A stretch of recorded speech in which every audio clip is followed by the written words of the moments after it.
გამარჯობა. Ამ ვიდეოში ვისაუბრებთ გრაკლიანი გორის საბეჭდავებზე.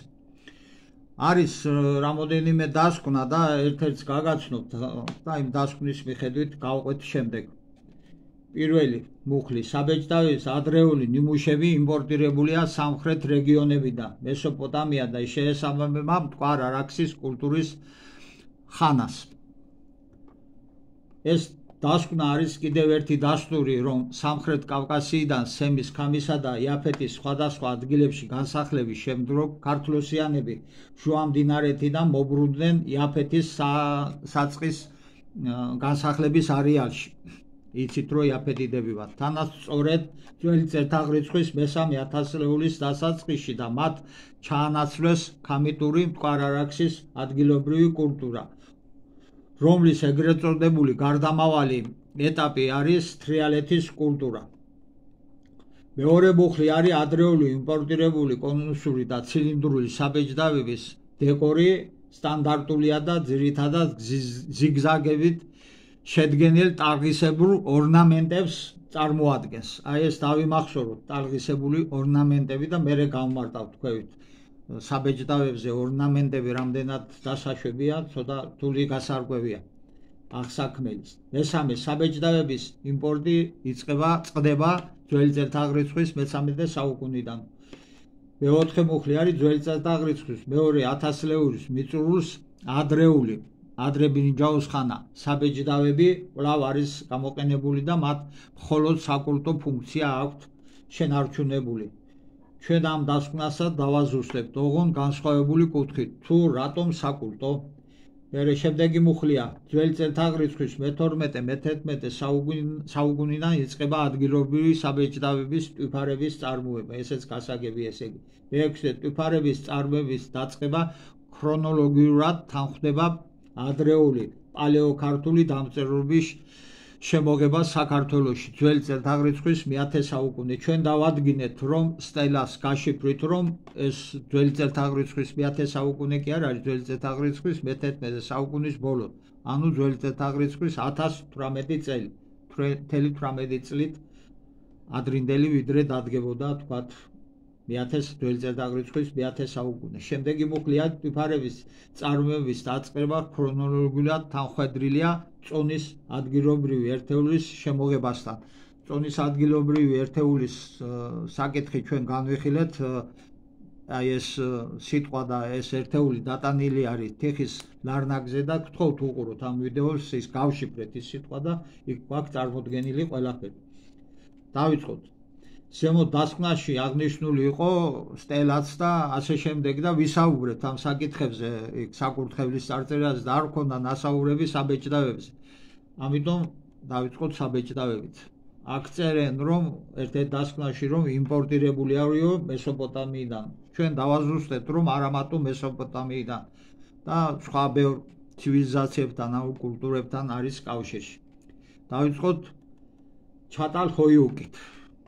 ეს არის თანამედროვე თურქეთის ტერიტორია და ის ძალიან გავს გრაკლიანის საბეჭდავების ძირებს, ანაბეჭდებს. აი ეს არის გრაკლიანის და აქეთ არის ჩატალ-ჰოიუკის საბეჭდავები. ეს კულტურა, ცივილიზაცია დაახლოებით ძველი წელთაღრიცხვის 7500 წლიდან 5000 წლამდე არსებობდა. ძველი წელთაღრიცხვის აყვავდა დაახლოებით ძველი წელთაღრიცხვის 7000 წელს. მაშასადამ ეს ცივილიზაცია იყო ძველი წელთაღრიცხვის მერვე ათასწლეულის, ანუ წარუღლამდელი, დაახლოებით 2000 წლით ადრინდელი პერიოდისა, ვიდრე შუმერული კულტურა. მოგეხსენებათ, ძველი წელთაღრიცხვის მე-6 ათასწლეულია. გრაკლიანის საბეჭდავები განეკუთვნება ძველი წელთაღრიცხვის მე-4 ათასწლეულს. ჩატალ-ჰოიუკისა კი ძველი წელთაღრიცხვის მერვე ათასწლეულს. დაახლოებით მთელი 4000 წელია სხვაობა. თანაც იმ მოცემულობით, რომ ჩატალ-ჰოიუკის კულტურა 20 საუკუნით უხნესია შუმერულზე. შემდეგ მოდით გადავიდეთ შემდეგ კულტურაზე. თათარლი-ჰოიუკი. ესეც არის ძველი წელთაღრიცხვის მეორე-პირველი ათასწლეულის კულტურა. ამ მხარეზე არის გრაკლიანის საბეჭდავები და აქეთ მსგავსება მათი თათარლი ხოიუკის კულტურასთან. შემდეგ არის ნიკომედია. ეს კულტურაც არის ერთ-ერთი ძველი კულტურა არის ძველი წელთაღრიცხვის 6650-5550 წლების პერიოდში არსებობდა.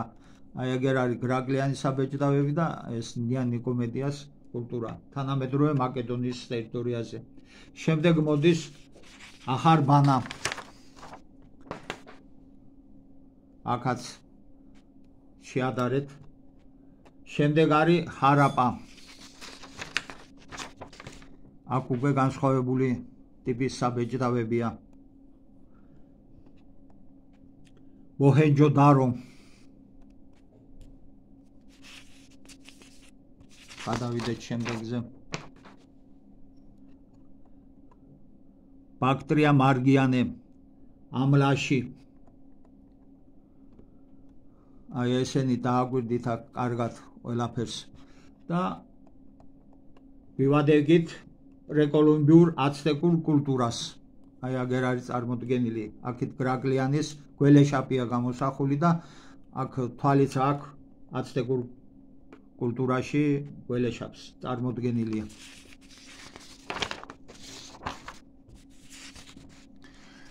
აგერ არის უფრო კარგად რომ ნახოთ.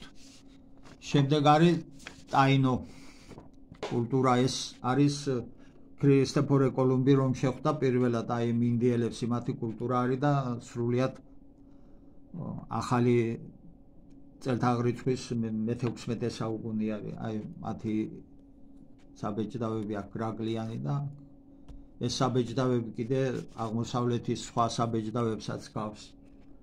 ბევრი ასეთი. გადავიდეთ შემდეგზე. ეს არის შუმერული საბეჭდავები უკვე. გრაგლიანის საბეჭდავებზე ჩვენი ვარაუდით გამოსახულია ქერი. თავთავი, რადგან შუმერები ქერს ამგვარად გამოსახავდნენ. ეს ალბათ რთული ასახსნელი არ არის. ახლა კი გადავიდეთ გრაგლიან გორაზე აღმოჩენილი საბეჭდავების შედარებით განხილვაზე ანასაზის პეტროგლიფებთან მიმართებით. და დავიწყოთ. ეს ძალიან საინტერესო გამოსახულებებია. იმთავითვე გამმარტავთ რომ ერთმანეთის მსგავსი სიმბოლური გამოსახულებები აღმოჩენილია მთელს დედამიწაზე.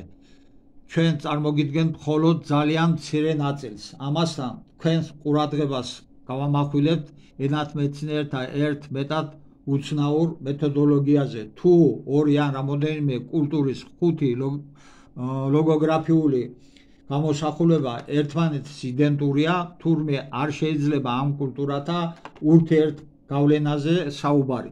მხოლოდ მე-6 და შემდგომის მსგავსება განსაზღვრავს კანონზომიერ პროცესს. ამიტომ წარმოგიდგენთ საკმარისზე მეტ მსგავსების ნიმუშებს, რათა თავად ნახოთ და დარწმუნდეთ. ეს არის ანასაზის ტომის, რომელიც დაახლოებით ახალი წელთაღრიცხვის 700-დან 1130 წლების პერიოდში იყო განსახლებული ჩრდილო ამერიკის კონტინენტზე. ის ფაქტი, რომ აღნიშნული პეტროგლიფები ნამდვილად ანასაზის ტომს ეკუთვნის, მეცნიერებისთვის სადავო საკითხია, რადგან მსგავსი ნიშნები გაცილებით უფრო ძველი პერიოდისა არის აღმოჩენილი. ახლა დავაკვირდეთ, ესენი პეტროგლიფები აქვს, ნახატები მასე ასე რომ ვთქვათ, სიმბოლოები და გრაგლიანისა და პეტროგლიფის როგორ გავს ერთმანეთს. აგერ კიდევ დეტალი ამ პეტროგლიფი და გრაგლიანი და შემდეგი აქ კიდევ შემდეგი მცირე დეტალი იგივე აქაც აქ უკვე არის სპირალური ფორმის ანაბეჭდები. ასეთები ძალიან ბევრია, ხო და საკმაოზე მეტი და დაკვირვებისთვის ძალიან კარგი იქნება. ახლა გადავიდეთ კიდევ უფრო მნიშვნელოვან საკითხზე. საქართველოს ტერიტორიაზე არის აღმოჩენილი აი ასეთი სიმბოლოები სხვადასხვა სახის, ეს არის ნოქალაქევის, ვანის, სარკინე, გრძელი მინდორის, უფლისციხის, ბაგინეთის, მცხეთის ნეკროპოლისის, მოგთაკარის, არსნისხევისა და არმაზისხევის ტერიტორიებს. აი ნახეთ გრაკლიანის სადაც არის აღმოჩენილი და იმ პეტროგლიფებზე აღმოჩენილი. ბინემუკას პეტროგლიფებზე. შემდეგი არის აი აგერ. როგორი მსგავსებებია აი სად არის განთავსებული პეტროგლიფებზე. შემდეგ არის ლათინური X-ის და Y-ის მსგავსი აი აქ განთავსებული ისიც პეტროგლიფებზე. აი ქვის მაგვარი გრაკლიანის ქვის მაგვარი სიმბოლო გამოსახული. და მივადექით ერთ პატარა საყურადღებო საკითხს.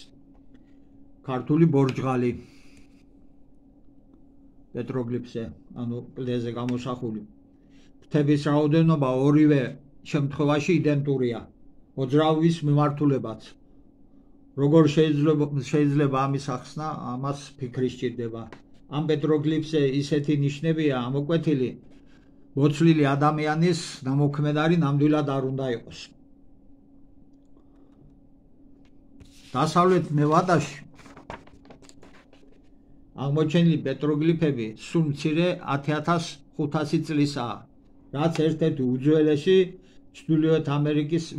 ჩრდილოეთ ამერიკის კონტინენტზე. აი ეს მასირებული პეტროგლიფები ხედავთ. აქ გამოსახულია სხვადასხვა ფორმები გრაკლიანთან შედარებული. აი აქ ჩვენ რომ ვთქვით ზემოთ ქერის მსგავსი გამოსახულებები და რადგან ქერი და ურვეული არ იყო, ვარაუდობთ რომ ხომ არ აღნიშნავდნენ ამით სიმინდის გამოსახულება ხომ არ არის. არის კიდევ სპირალური ფორმის ანაბეჭდები. და ასეთივე სპირალური ფორმის გამოსახულება არის ნასკას უდაბნოში, როგორც იცით. და მივადექით ყველაზე მნიშვნელოვანს კიდევ. სპირალური გალაქტიკების ფოტოსურათების დათვალიერების შედეგად აღმოვაჩინეთ მსგავსება გრაკლიანის ანაბეჭდებთან. ეს არის ორმკლავიანი გალაქტიკა NGC 1300, აი ნახეთ. და გრაკლიანის ანაბეჭდი, აი ეს მინდა გითხრათ, შეგახსენოთ ახლა რომ ორნამენტები არისო, ტალღისებურიო. არავითარი ორნამენტი არ არის, ეს არის გალაქტიკის ამსახველი როგორც ჩანს. აქ შეიძლება კითხვა დაისვას, საიდან ფლობდნენ ჩვენი უძველესი წინაპრები გალაქტიკების შესახებ ინფორმაციას. პასუხი დიდი ხნის გაცემულია, თანაც მარტივი, ზეციდან. და ამ საკითხზე უკვე შეიძლება მერე დაუსრულებლად კამათი. ამით შეგვიძლია ამოვწუროთ ჩვენი ვიდეო და წარმოგიდგენთ კიდევ ერთ გამოსახულებას, აი რეპტილოიდის. ამაზეც გვაქვს ვიდეოები გადაღებული და მაინც გააზრებისთვის კავშირში ზეციურ სამყაროსთან აი როგორი ფიგურებია აღმოჩენილი. ვთხოვთ, გამოიწეროთ ჩვენი არხი და უყუროთ ჩვენს ვიდეოებს. ხომ დარწმუნდით, რომ დიდი შრომა გვაქვს ჩადებული ამ ყველაფერში და ღამეები გვაქვს გათენებული. ეს ჩვენთვის მნიშვნელოვანია თქვენი თანადგომა და თქვენი კომენტარები და თქვენი მოწონება. დიდი მადლობა. შემდეგ ვიდეოს კიდევ წარმოგიდგენთ უფრო საინტერესოს.